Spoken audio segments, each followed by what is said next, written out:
Selamat sore teman-teman di NTT. Saya tahu pasti sebagai penderita COVID-19 yang pertama membuat heboh di NTT. Saya ingin sampaikan ini hari ketiga saya ada di rumah sakit melakukan isolasi. Yang pertama, saya sampaikan terima kasih sekali lagi kepada para medis yang ada di sini, manajemen di Rumah Sakit Prof. Yohanes Kupang. Dari pelayanannya saja di dalam sini sudah membuat saya cukup semangat. Saya tahu bahwa tidak mudah untuk mereka mengenakan alat-alat APD itu, bahkan ada yang sudah sampai, walaupun saya baru 3 hari di sini, tapi sudah sampai terkelupas kulit di wajah. Saya sangat memberikan penghargaan, apresiasi, terima kasih banyak-banyak. Saya tidak bisa membalas, para medis luar biasa. Dan saya pada kesempatan ini saya ingin juga untuk menyampaikan beberapa hal, yaitu menyangkut berita-berita atau isu-isu yang beredar sampai detik ini. Teman-teman, bapak mama, kakak adik, saya melihat bahwa banyak sekali informasi yang tidak sampai. Saya maklumi itu karena ini hanya penyampaian sepihak dan melalui media sosial, melalui YouTube.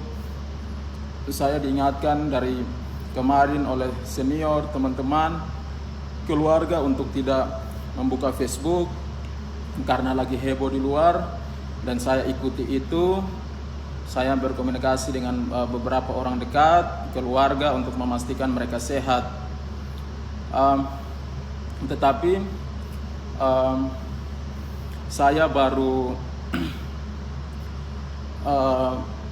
membuka, coba untuk melihat Facebook. Ternyata memang sudah sangat luar biasa perkembangan informasi di luar. Dan pada saat ini saya ingin mengklarifikasi tentang foto-foto yang ada di akun Facebook saya. Nah, untuk foto yang ada di kolam lele itu kolam di samping rumah kami, sehingga teman-teman jangan berpikir bahwa saya ada jalan ke tempat terbuka atau tempat publik. Dan jarak saya pastikan aman dengan anak-anak saya, dengan istri saya, karena sampai saat ini saya belum menyentuh istri saya, dan karena anak saya sudah hampir 2 bulan saya tidak bertemu, dan dia mungkin tidak akan sabar untuk dekat dengan saya. Tetapi saya pastikan waktu itu saya foto dan jarak itu aman. Dan foto yang diposting ucapan selamat ulang tahun itu adalah ulang tahun dari mama aninya Mone, anak saya, mamanya dari Sabu. Dan Mone, saya posting foto itu untuk ucapan ulang tahun, dan foto sudah lama sekali, waktu anak saya masih 1 tahun. Tetapi ulang tahun kan baru kemarin, jadi saya baru ucapkan. Tidak mungkin saya ucapkannya tuh dari saya harus ketemu dan posting foto yang baru. Dan foto atau video saya ada jalan di sekitar rumah, ada laporan saya lihat juga, screenshot. Saya ada jalan dengan anak, betul. Saya dengan Mone, kami dua kali itu keluar, dan itu April awal. Dan waktu keluar, kalau bapak mau perhatikan teman-teman, itu saya pegang kayu, itu 1,5 meter sampai 2 meter. Saya bilang Mone pegang di ujung, Bapak El pegang di yang ujung. Kita tidak boleh baku dekat. Dan kami dua jalan sampai di depan, tetapi kami sampai di padang dan tidak ada interaksi dengan siapa-siapa di situ.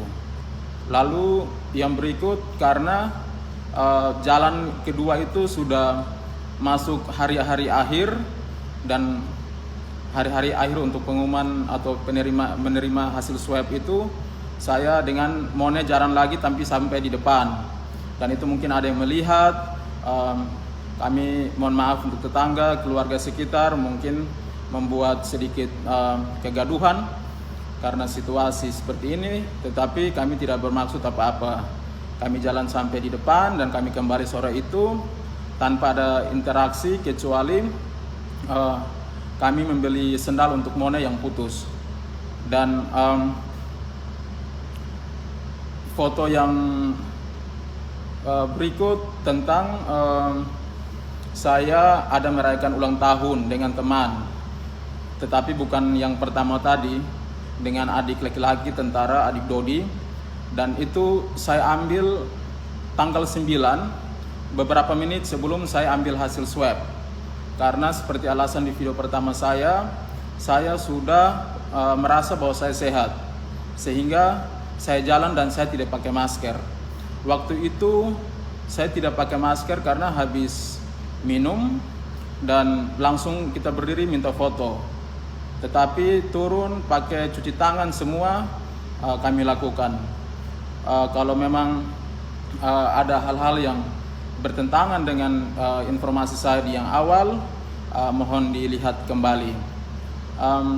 Selanjutnya, saya sore ini sebenarnya merasa drop secara mental karena saya melihat begitu banyak di Facebook, di WA saya itu banyak dukungan sekali, teman-teman, sahabat, keluarga luar biasa. Saya baru tahu bahwa saya begitu disayangi, saya begitu disupport. Terima kasih banyak. Dan saya seharusnya baik-baik saja sampai tadi pagi. Saya masih telepon, merasa aman, menghubungi teman-teman dekat. Tetapi pagi istri kontak di saya bahwa Oma di rumah, dia ditelepon oleh ketua RT, marah-marah. Kenapa ada saya di sana dan tidak lapor diri? Saya coba menenangkan Oma dan di rumah semuanya tenang. Nanti dibantu, didekati oleh Pak Lurah karena saya sudah dapat kontaknya, dan saya pikir sudah aman. Sehingga habis makan siang tadi mau istirahat, tetapi istri kontak lagi bahwa mertua saya yang ada di lapas sekarang, dia harus dikasih masuk di ruang tersendiri, ruang bapinal. Kalau tidak salah itu ruangan untuk napi yang dihukum. Karena apa? Karena adik saya, ponakan saya yang menjemput saya dari bandara, dia perempuan, pergi untuk jenguk, bukan jenguk, tetapi karena bapak dia seorang pensiunan, untuk ambil gaji tanggal 2 April kemarin itu dia harus semacam minta approve atau minta persetujuan dari bapak, dan harus ketemu bapak, minta foto. Nah, waktu di sana dia berpelukan dengan bapak, cium hidung dan kembali. Tetapi tadi saya tidak tahu, istri saya sampai sekarang sudah hampir mau 1 jam ini, Oma menangis. Oma menangis karena ada telepon dari lapas, katanya dari kepala lapas Kupang, bahwa Oma dimarah-marah. Dan saya sebenarnya tidak bisa tahan lagi, karena ini sudah cukup membuat mental kami, mental saya khususnya sudah tidak bisa. Karena kalau dengan saya Kalau dengan saya sendiri tidak masalah, tapi saya akan cukup terganggu kalau mertua saya dan keluarga saya juga sampai dibawa-bawa begitu. Memang tracingnya bagus, tetapi ini sudah masuk ke sesuatu hal yang menurut saya harus dilihat kembali, karena mertua saya ditempatkan di ruangan khusus dan sepengetahuan kami ruangan itu akan diberikan kepada napi yang dihukum, napi yang sudah di dalam dan dihukum, dan juga dilarang untuk berkomunikasi selama 14 hari ke depan. Saya mohon melalui video ini ada yang bisa meneruskan, tolong ditindak atau dilihat lagi apakah memungkinkan untuk walaupun ditahan di ruangan hukuman di dalam, ini salah saya karena saya harus pergi ke Jakarta dan mengikuti kegiatan yang menurut saya bermanfaat bukan untuk saya saja, tetapi saya membawa virus ini, saya terpapar di sana kemungkinan besar, dan ini dampaknya sampai di mertua saya. Cukup saya sudah kehilangan bapak saya, jangan sampai mertua saya juga merasa menjadi susah karena kehadiran saya di Kupang. Dan mohon bapak bisa menelpon mama, oma, opa bisa telepon oma nanti, dan oma tidak begitu stres karena sampai sekarang oma masih menangis karena dia berpikir yang pertama dia dihukum, bapak dihukum, opa dihukum, yang kedua dia tidak bisa kontak. Saya masih lebih baik karena ada di dalam isolasi tapi masih bisa berkomunikasi, sedangkan opa sudah tidak bisa berkomunikasi dengan oma. Untuk itu kalau memang informasi ini tadi telepon dari pihak lapas, tolong titip lihat opa. Kami mendoakan semoga opa di sana sehat-sehat, terlebih oma karena di rumah cuma oma, mama, adik ponaan dengan anak saya yang masih kecil 2 orang. Tolong supaya oma di rumah tidak drop, saya minta tolong. Lalu yang berikut saya juga ingin menyampaikan bahwa selama di luar saya memang keluar untuk hal-hal yang penting. Saya tidak asal jalan kemana-mana, kemanapun saya jalan saya mencuci tangan, hand sanitizer saya bawa, dan saya cukup bersyukur orang terakhir yang ketemu saya Dodi Blegur bersama 3 teman. Mereka sebenarnya konsultasi kalau adik Dodi ini dia mau kuliah lagi keluar. Dia tentara, tetapi dia sudah kontak lama untuk mau bertemu dan bercerita. Sehingga karena saya merasa aman, saya ketemu dengan dia dan terjadilah kontak. Tetapi puji Tuhan hasil rapid testnya dia negatif. Padahal HP-nya itu saya pegang karena dia tunjukkan foto. Terus kami di mobil itu sama-sama, tetapi ternyata dia negatif, 3 teman juga, dan sementara diisolasi di rumah sakit Nebonat. Itu adik Dodi. Lalu puji Tuhan juga saya sangat bersyukur untuk itu. Saya sangat bersyukur karena istri dan adik kemarin sudah ikut rapid test dan hasilnya mereka dinyatakan non-reaktif. Non-reaktif ini tadi saya coba tanya ke perawat nurse yang handle keluarga saya, itu katanya untuk saat ini memang tidak ada reaksi apa-apa di imun tubuh, atau saya kurang paham tadi, tetapi hasilnya non-reaktif, yang mana belum menunjukkan gejala-gejala. Saya tetap berdoa supaya ke depan hasilnya tetap negatif, karena sekarang negatif. Istri dengan adik ponaan yang jemput saya yang ke lapas tadi itu semua negatif, dan saya doakan dan mohon doa semua bapak mama kakak adik mereka tetap negatif dan bisa untuk dan mereka bisa mensupport saya karena yang positif di sini sampai saat ini saya dan saya memang secara fisik pulih tetapi ya saya tahu harus bisa menerima risiko karena sudah terbuka dengan semua. Saya harus jujur dengan publik karena saya juga ditodong, dikejar awal-awalnya sehingga semoga hasil ini bisa menenangkan. Mereka sekarang sudah isolasi mandiri di rumah, mereka tidak kemana-mana. Terima kasih pemerintah Kota Kupang, Dinkes yang begitu bersiaga mengurus kami karena mertua warga di Kota Kupang dan juga teman-teman alumni IPDN di Kota Kupang, STPDN dan juga Pak Wali Kota. Mereka begitu perhatian dan juga mengurus semua kebutuhan kami termasuk kebutuhan di rumah sehingga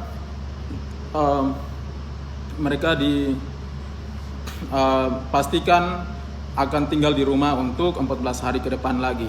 Tetapi sekali lagi saya mau sampaikan bahwa hasil mereka pun puji Tuhan non reaktif, atau saya mau bilang negatif, saya takut, tetapi non reaktif untuk saat ini. Mohon doanya. Dan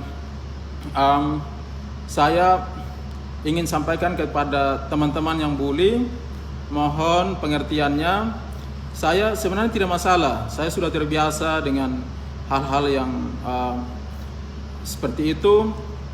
Saya dulu dibully, masih kecil, saya tinggal di sawah, SD itu habisnya di sawah, tinggalnya di sawah. Kami tidak pintar bergaul, karena bergaulnya itu ada di sawah dengan bedeng dan lumpur. Tetapi saya titip pesan, tolong dilihat dulu, karena ini bukan saya tahu saya bawa virus dan saya merasakan tadi saya melihat medsos itu stigma tentang pembawa virus itu betul-betul tertanam di saya, kemudian keluarga semua terkena dampak. Saya bersyukur walaupun agak drop sedikit, tetapi saya masih bisa berpikir sedikit untuk menenangkan diri. Ada orang-orang dekat yang sudah saya telepon tadi, terima kasih. Psikolog juga yang saya kontak, terima kasih. Saya harus berkonsultasi dengan mereka karena jujur sangat mengganggu, sangat mengganggu. Saya tidak menyangka bahwa beberapa hari ke depan ini apakah saya bisa stabil. Tetapi saya mohon teman-teman semua menyadari, silakan berbagi informasi, tetapi jangan sampai keluarga juga menjadi imbas. Dan saya tidak bisa melarang komentar dari siapapun. Intinya ini wabah dan siapa saja bisa kena. Saya tidak menginginkan saya ke sana karena memperjuangkan nasib saya sebagai seorang pemburu beasiswa. Saya mengikuti, bersyukur bisa sampai di sana, dan saya mendapat virus ini dan menjadi orang pertama di NTT, dan saya harus berjuang menyampaikan, butuh persiapan, saya menyampaikan harus terbuka dengan segala konsekuensi, dan hasilnya yang saya dapatkan adalah saya dibully dan juga keluarga saya, terkhusus Oma, dia sampai harus menangis hingga detik ini karena ada pembatasan-pembatasan yang dilakukan oleh beberapa pihak. Untuk itu sekali lagi melalui kesempatan ini saya sampaikan, doakan saya positif corona,